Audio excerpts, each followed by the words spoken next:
తెలుగు రాష్ట్రాల్లో భారీ వర్షాలు కురుస్తున్నాయి. వాగులు వంకలు పొంగి పొర్లుతున్నాయి. పలు గ్రామాల మధ్య రాకపోకలు స్తంభించిపోయాయి.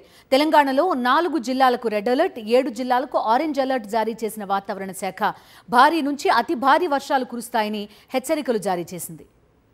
ఉమ్మడి ఖమ్మం జిల్లాను భారీ వర్షాలు ముంచెత్తాయి. అశ్వరావుపేట మండలం కట్టమైసమ్మ ఆలయం వరదల్లో చిక్కుకున్న 31 మందిని 2 హెలికాప్టర్ల సాయంతో రెస్క్యూ టీం సురక్షితంగా బయటకు తీసుకొచ్చారు. ఇక మేకలబండ సమీపంలో బ్రిడ్జిపై చిక్కుకుపోయిన వారిని ఎయిర్ బోట్ల సాయంతో ఎన్డీఆర్ఎఫ్, ఫైర్ బృందాలు సురక్షితంగా ఒడ్డుకు చేర్చాయి. నారాయణపూర్ వాగు ఉధృతిని గమనించిన ప్రైవేట్ కాలేజీ బస్సు డ్రైవర్ వెంటనే ఆపడం వల్ల పెద్ద ప్రమాదం తప్పింది. అశ్వరావుపేట నియోజకవర్గంలోని పెద్దవాగు ప్రాజెక్టు పూర్తిగా డ్యామేజ్ అయింది.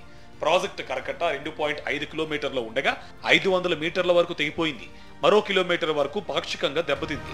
మరోవైపు తెలంగాణ, మహారాష్ట్రలో కురుస్తున్న భారీ వర్షాలకు గోదావరి, ప్రాణహిత నదుల్లోకి భారీగా వరద నీరు చేరుతుంది. కాళేశ్వరం, త్రివేణి సంగమం వద్ద కలిసి మేడిగడ్డ వైపు వరద ప్రవాహం కొనసాగుతుంది. భారీ వర్షాల కారణంగా చాలా జిల్లాల్లో పంట పొలాలు భారీగా దెబ్బతిన్నాయి. మోకాలి లోతులో ఇసుక మేటలు వేయడంతో పెద్ద ఎత్తున నష్టం వాటిల్లింది. ఇసుక మేటలు తీసేందుకు 10 రోజులకు పైగా సమయం పడుతుందని ప్రభుత్వం తమను ఆదుకోవాలని రైతులు కోరుతున్నారు. వాగులు వంకలు పొంగి పొర్లడంతో ఉమ్మడి ఖమ్మం, ఆదిలాబాద్ జిల్లాలోని పలు గ్రామాలు జలదిగ్బంధంలో మునిగిపోయాయి. అటవీ ప్రాంతాలకు రాకపోకలు పూర్తిగా నిలిచిపోయాయి. భారీ వర్షాల కారణంగా పలు చోట్ల రోడ్లపై చెట్లు విరిగిపడి రాకపోకలకు అంతరాయం ఏర్పడింది.